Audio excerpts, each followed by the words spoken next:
Hello, students. In the fifth standard, you have learned about the evolution of man. It tells us that our present social life has taken shape through a process of evolution over thousands of years.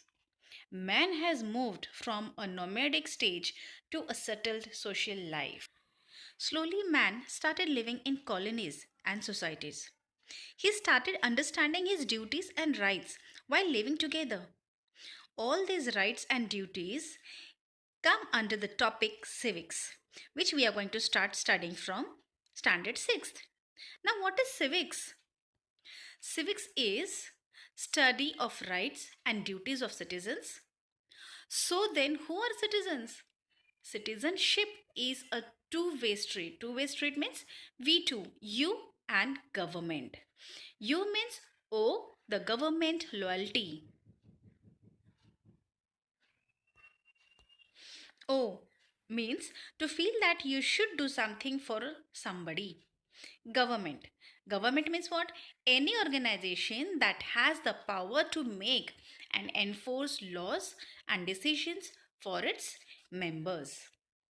Now, why do we study civics? So, we study civics to understand how the government works, to understand the process the government uses to make decisions that affect all of us, to identify what your belief and values are, and thus how you will participate in society. So, we look after the lesson our life in society. What is society?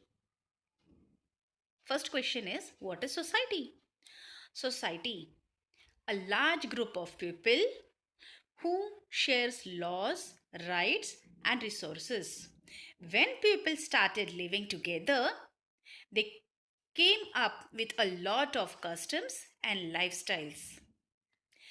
Well, talking about society, you, me, and everyone around us, we all are a part of it. A society can only flourish only if each and everyone in society contributes. So, we are going to look after the first part. Why did man feel the need for society?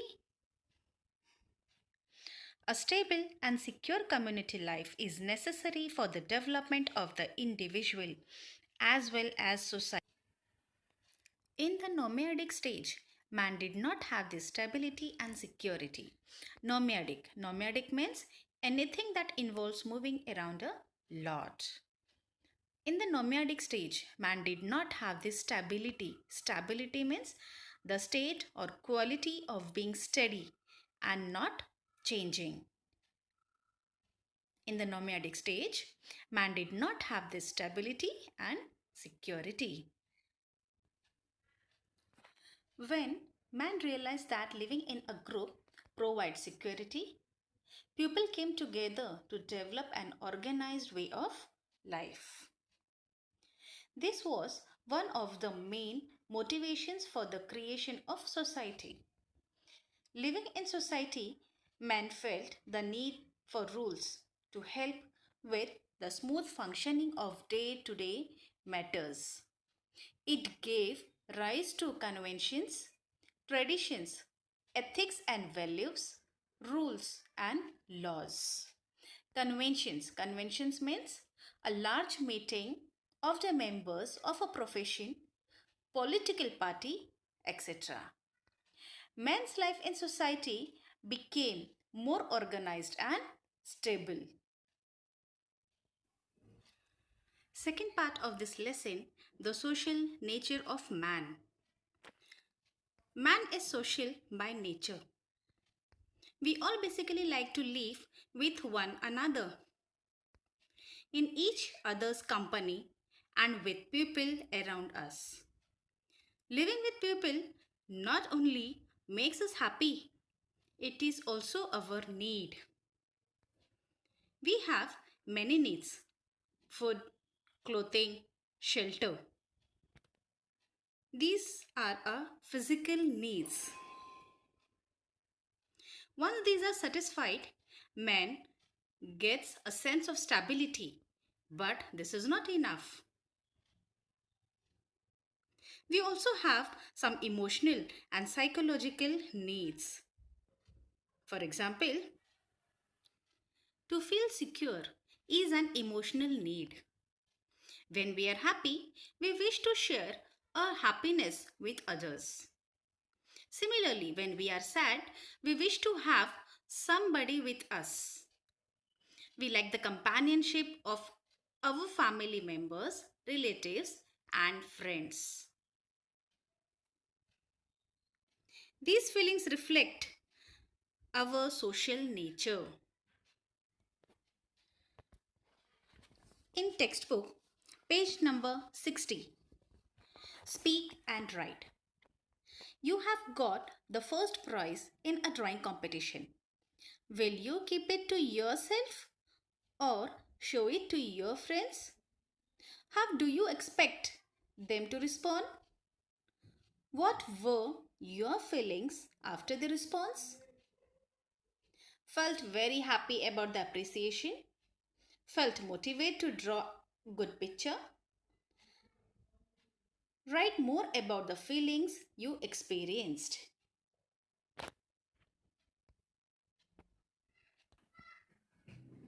As you know that food, clothes, shelter, education and health are our basic needs.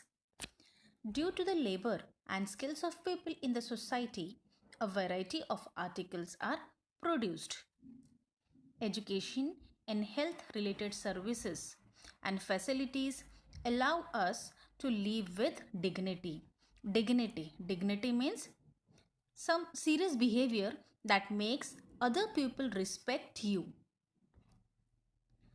A variety of industries and occupations help to fulfill our needs. We need books for studying and paper for books.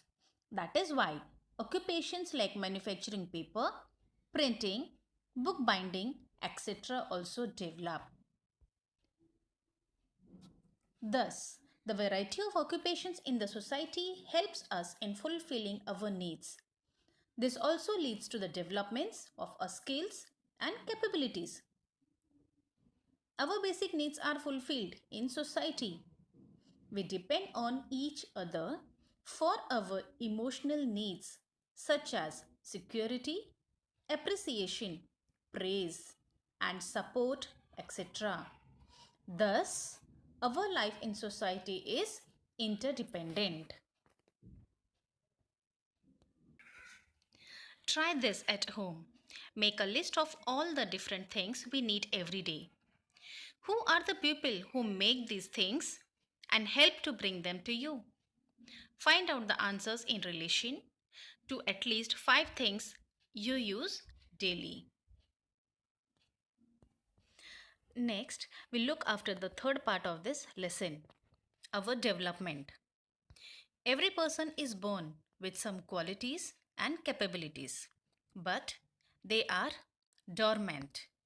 Dormant means not active for some time. They develop in a society. We use language to communicate with one another, but we cannot do so at birth. We learn language gradually. Our first language is the one that is spoken at home. If our neighbors speak different languages, we pick up those too. Schools also provide opportunity to learn different languages. We also have the capacity to think independently.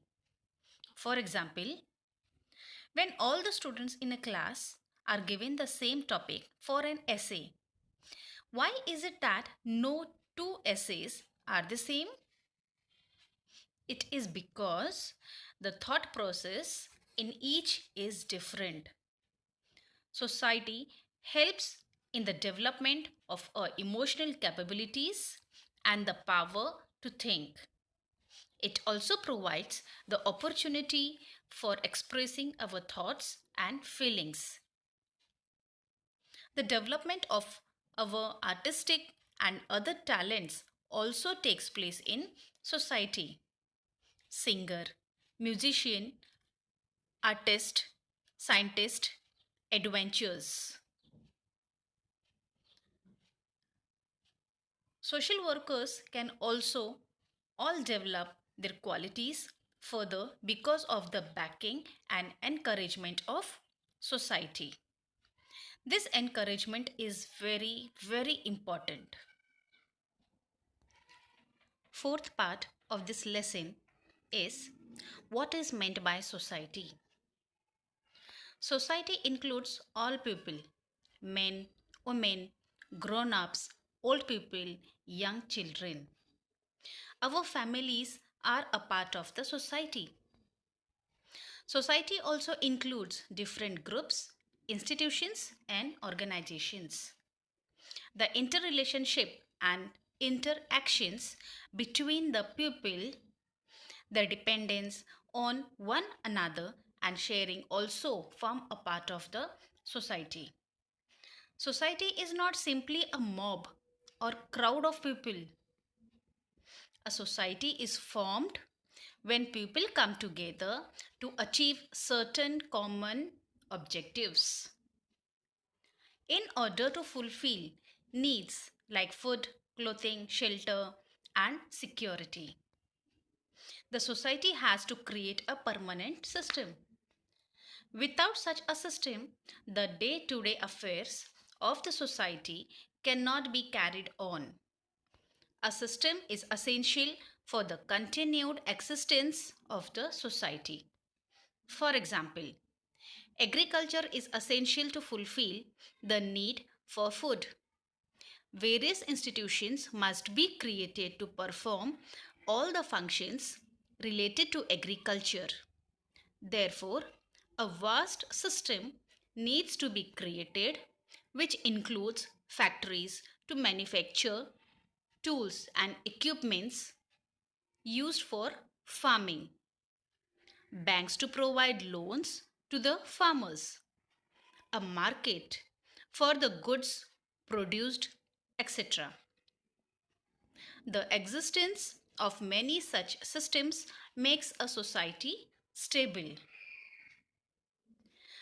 Do you know all human beings are equal by birth? They have the same status as human being.